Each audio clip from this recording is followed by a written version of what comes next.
Coucou à tous et bienvenue sur le passage des feuilles. Bienvenue sur cette présentation du tarot Botanica que j'ai déjà depuis plusieurs mois et j'avais envie de vous faire un petit retour d'expérience sur ce tarot parce que moi-même j'ai beaucoup hésité à l'acheter dans la mesure où, comme vous le voyez ici, on a vraiment que des illustrations de plantes dessus. Et on peut se dire, waouh, comment trouver ses repères, même en intuitif, est-ce que ça fonctionne bien, etc. Ça fonctionne hyper bien, en tout cas pour moi, et c'est pour ça que j'avais envie de vous le présenter parce que c'était vraiment la principale barrière que je m'étais mise pour ce jeu et en réalité c'est extrêmement fluide à lire. Voilà. Alors, je vais vous présenter les cartes en premier, ensuite je vous montrerai la boîte et le livret rapidement et je vous expliquerai surtout comment il a pris place en fait dans mes tirages, dans mes habitudes de tirage, etc. Et puis je vous ferai aussi un petit retour bien sûr sur la qualité d'édition qui aurait pu être meilleure, qui a priori est pas excellente non plus sur la version anglaise du jeu. Mais bon, je vous montre déjà les cartes. On a donc une tranche qui est dorée, on a un dos qui est très joliment travaillé, le dos est très réussi je trouve, avec des dorures et c'est légèrement creusé dans la carte, donc c'est très chouette. On a des cartes qui sont extrêmement souples, alors je vous demanderai de m'excuser s'il y a des traces de doigts dessus parce que ça fait déjà plusieurs mois que je les utilise et ça fait partie des inconvénients je trouve de la texture qui a été choisie pour les cartes, c'est que ça laisse beaucoup de traces de doigts, en plus on a des fonds noirs donc ça se voit pas mal. Des cartes qui sont souples. Moi ça me convient assez bien ce type d'épaisseur de cartes. Elles glissent très bien quand on les brasse. Ça c'est le bon côté. C'est un jeu qui est très maniable, très facile à manipuler. Par contre, les inconvénients. Le carton n'est pas d'une qualité appropriée à mon sens pour des cartes, dans le sens où vous voyez ça revient pas bien. En fait, c'est pas, ça reste un peu plié. Et au moment de l'encollage sur le carton, je sais pas trop comment ils ont fait. Alors là, c'est pas là que ça se voit le plus, si ça se voit un petit peu sur le côté. On voit, vous voyez ici le pli? On voit le carton en dessous. Et alors il y a des cartes où ça se voit vachement. Je sais pas trop ce qu'ils ont utilisé comme carton parce que en fait, on voit que sur certaines cartes vraiment c'est. Alors ouais, ça se voit aussi pas mal sur celle-là. Vous voyez les bords? On voit les petits plis au moment de l'encollage ici là. J'espère que vous voyez à peu près bien à la caméra. Mais c'est pas dramatique. Moi, je vous le fais remarquer parce que j'ai envie de vous faire un retour exhaustif. Et puis parce que j'étais dans l'édition avant, donc ce genre de choses, ça me hérisse un peu. Mais en soi-même, c'est pas un inconvénient pour utiliser le jeu.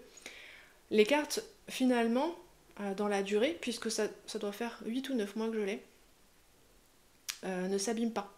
Hein, vous voyez que finalement, au niveau des bords, c'est pas abîmé. Alors je l'utilise pas tous les jours, mais je l'utilise quand même assez souvent et je me dis que en fait la qualité des cartes va faire aussi long feu que mes cartes habituelles. Mais par contre, là il y a un vrai problème d'encollage. Vous voyez, on voit ici le carton dessous. Bon, là, Hachette, ils n'ont pas l'habitude de faire des jeux de cartes, Hachette. Clairement, ils n'ont pas bien trouvé leur marque. Voilà, ça aurait pu être beaucoup mieux. Mais c'est pas, là encore, c'est pas grave. Le jeu est maniable, il est facile à utiliser. Les cartes ont quand même une bonne espérance de vie. Vous voyez que les dorures se sont pas abîmées non plus. La dorure est de belle qualité. Hein. Vous voyez que le dos aussi, hein, c'est bien fait. Donc, ne reste qu'à améliorer le cartonnage et l'encollage en fait. Hein. Vraiment, c'est ces points-là qui posent problème. Donc maintenant, après l'analyse technique, regardons ce qui nous intéresse le plus, les cartes. Alors, ce jeu-là, en plus de ne montrer que des plantes, le créateur de ce jeu a choisi de mettre des symboles très minimalistes pour marquer de quel arcane il s'agit. Il vaut mieux avoir une bonne capacité de mémorisation pour utiliser ce jeu, même si les symboles en eux-mêmes sont assez parlants. Le Léniscate pour le magicien, ici un petit pollen pour le fou. Moi je sais que ça parle à mon imagination donc je les ai rapidement retenus. Il y en a pour qui ça va peut-être être gênant. Par contre en termes de rentrer dans la carte, en termes de contacter la carte, c'est vachement mieux. En fait, on n'a pas tout ce qui peut nous mettre un petit peu à distance de la carte. C'est une démarche intéressante aussi. Moi personnellement j'aime bien plonger dans la carte en fait. Donc pas de bord, pas de typographie, pas d'éléments écrits, juste des petits symboles. Donc ça je trouve ça génial. C'est la même chose pour les suites. Je vous montre, là on a les épées. Vous voyez, donc à chaque fois on a l'épée et à chaque fois, enfin on a le symbole de la suite. Et puis on a le numéro 2, 3, 4, etc. Là, le symbole pour les coupes. Et alors pour les personnages de cour, il a tout de même été choisi d'écrire en toutes lettres, si c'était un valet, un cavalier, etc. Alors que sur la version anglaise, on a un petit picto pour indiquer de quel personnage il s'agit, de quel personnage de cour. Moi j'aurais préféré ça, mais bon, là l'éditeur français s'est dit bon, il y a peut-être assez de mémorisation à faire sur les autres cartes, on va pas en rajouter une couche. Donc voilà. Allez, on est parti les amis. Donc ici on a le fou, le magicien. Alors je vous montrerai le livret tout à l'heure qui est hyper bien fait, qui est précis, concis, qui relie vraiment très bien l'énergie de chaque plante à l'énergie de chaque arcane. C'est très cohérent parce que je trouve que c'est important ça. Quand on choisit un angle de vue aussi spécifique, aussi particulier pour illustrer un tarot tout entier, c'est quand même important qu'il y ait une vraie correspondance symbolique entre les éléments qui sont montrés et l'énergie habituelle de l'arcane. Et là, c'est tout à fait le cas. C'est vraiment un travail très brillant, je trouve, qui a été fait sur ce jeu. En plus que les illustrations sont sublimes, en tout cas à mon sens. Je les trouve vraiment très belles. Et donc ce sont des cartes qui tout de même restent expressives puisque non seulement la plante dans ses propriétés, dans son usage, au travers de l'histoire, etc. correspond à l'énergie de l'arcane, mais en plus les couleurs ou les formes qui sont les siennes, je trouve, correspondent également très bien à l'énergie de l'arcane. Vous voyez ici par exemple, pour lire l'énergie de l'impératrice, mais c'est parfait. On a une fleur opulente qui s'ouvre avec un pistil qui est très affirmé, je trouve qu'il montre quand même l'énergie affirmée de l'impératrice, avec ses couleurs rouges, roses et blanches qui renvoient vraiment à de la fertilité, notamment à de la fertilité féminine, avec une forme aussi de pureté ici, vraiment c'est juste parfait. Je trouve que ouais, c'est vraiment réussi. Donc l'empereur, le hiérophante, même la manière dont les cartes ont été dessinées, en fait cette carte du hiérophante me fait toujours penser à un micro en fait, qu'on me tendrait pour m'exprimer, pour parler, pour dire c'est quoi mes valeurs, comment j'incarne ma spiritualité sur Terre, etc. Et donc ça me fait penser à la carte du hiérophante lue dans une perspective individuelle, de connexion à sa propre spiritualité et de mise en mouvement de sa propre spiritualité. Les amoureux. Donc c'est lisible et ça permet une réévaluation des arcanes. C'est ça que j'aime quand on est sur des jeux comme ça qui ont un parti pris très particulier, qui explorent un univers très particulier, c'est que ça permet de voir un autre visage du même arcane. On sait que c'est le même arcane, on y connecte de plein de façons et en même temps il est différemment illustré. Il propose quelque chose d'autre et à chaque fois ça enrichit la vision intérieure qu'on a de l'arcane. Le chariot, la force et les couleurs ici sont extrêmement belles. Je trouve qu'on peut faire un travail énergétique avec ce jeu comme avec beaucoup de jeux qui utilisent l'énergie des plantes. D'autant plus qu'ici, les couleurs, les formes ont été très bien travaillées. L'ermite, vous voyez comme là, ça exprime tellement bien l'énergie de l'ermite. Mais complètement. Enfin, je ne sais pas si ça vous saute aux yeux aussi bien qu'à moi. Il y a des cartes où c'est plus évident que d'autres, mais ici la roue de fortune. Bon, ça permet de mieux connaître les plantes sans pour autant avoir à se taper un texte extrêmement long. Vous allez voir, c'est court, hein. Ça cible vraiment à l'essentiel. Moi j'aime beaucoup quand c'est comme ça. Le pendu. La mort. Alors là, on a un souci, je ne sais pas si vous voyez, c'est légèrement griffé, l'illustration. C'était comme ça aussi, je crois, sur la version anglo-saxonne, donc peut-être un problème au moment de la réalisation du PDF imprimeur, je sais pas. Mais c'est que sur cette carte-là. La tempérance, qui elle aussi se trouve dans des coloris absolument sublimes. Le diable. En fait, je peux palper, sentir l'énergie de l'arcane, même si je peux pas forcément l'expliquer par la forme ou la couleur de la plante, je peux sentir l'énergie de l'arcane. Je la trouve très connectée, ce jeu, en réalité. l'étoile, la lune,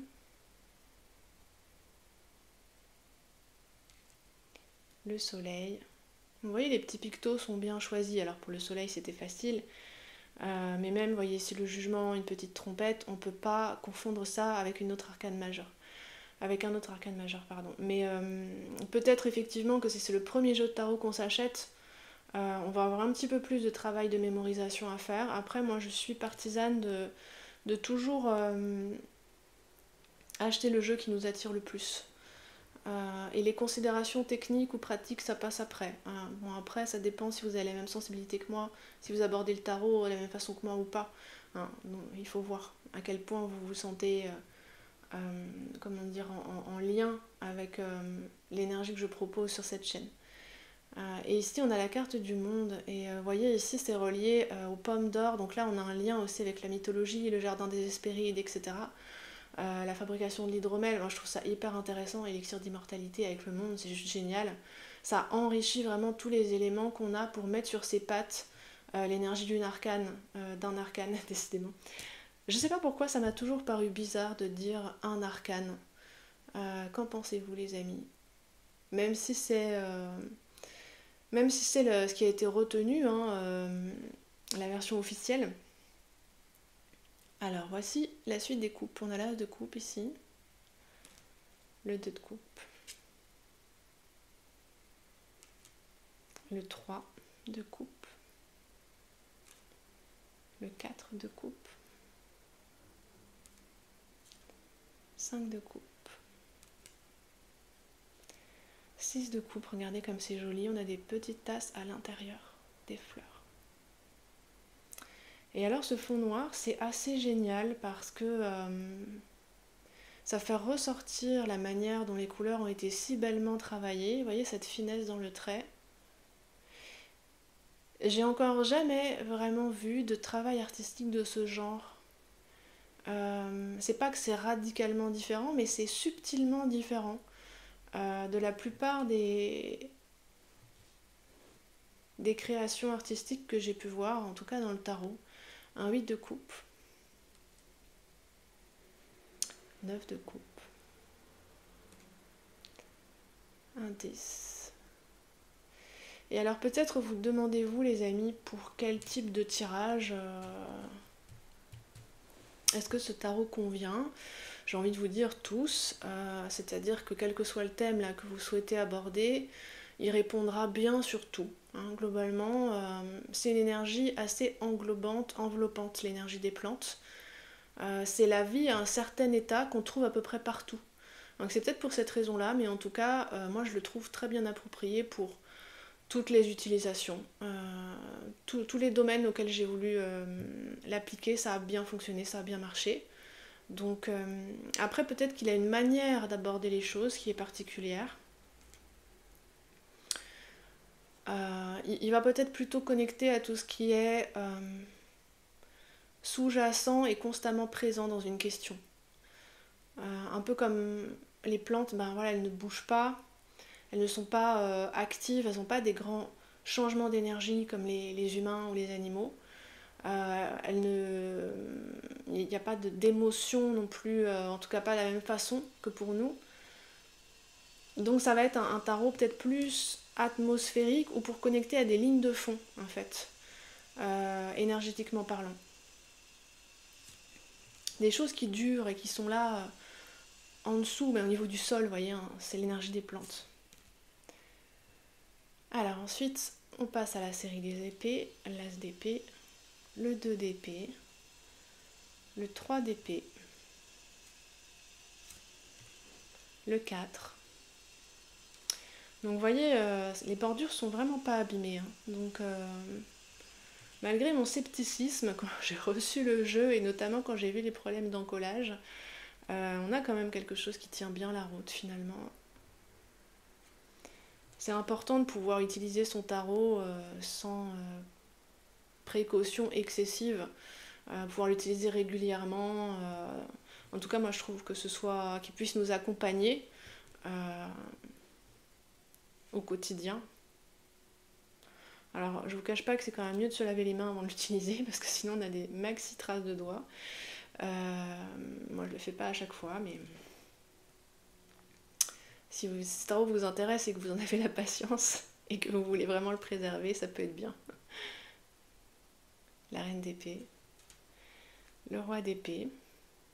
Alors, vous voyez, sur les cartes de cour, on a souvent ici des symboles de pouvoir qui remontent à différentes époques ou à différentes cultures, qui sont explicités également dans le livret. Là encore, rapidement, on a l'endroit à l'essentiel, mais qui permettent d'ajouter quelque chose à la symbolique de la carte, et ça, c'est uniquement sur les personnages du cours. Et là, non, c'est pas uniquement sur les personnages du cours, oui, on a un 2 de bâton aussi, qui reprend cette thématique, mais c'est surtout sur les personnages de cours. 3 de bâton. Je trouve ça intéressant d'avoir ajouté des éléments de lecture de ce genre.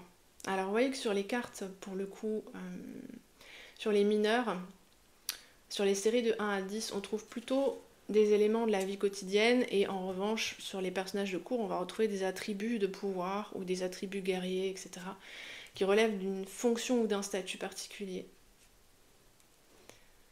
Le 6 de bâton, le 7 de bâton, le 8 de bâton qui est très très beau.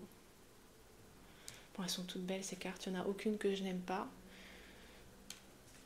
Ce qui n'est pas systématique dans tous les tarots. 10 de bâton.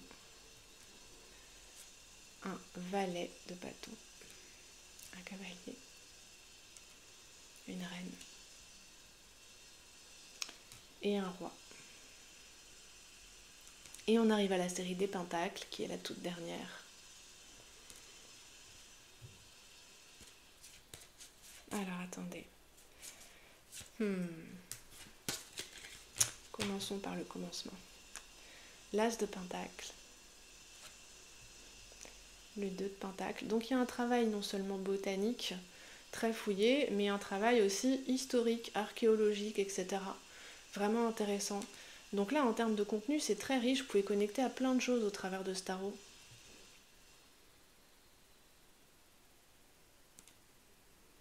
Six de pentacle. 7 de pentacle. 8 de pentacle. Le 9. Et le 10, les amis. Et donc le valet de pentacle. Le cavalier. La reine.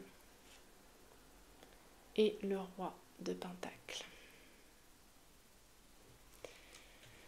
Je vous montre le livret pour que vous puissiez voir un petit peu comment ici les cartes sont détaillées. Donc on a un bref rappel de ce que sont les arcanes majeures. Et à chaque fois, on a un recto de page pour une carte. Que ce soit alors pour les arcanes majeures et pour les mineurs, c'est la même chose. Voilà, j'avais un doute.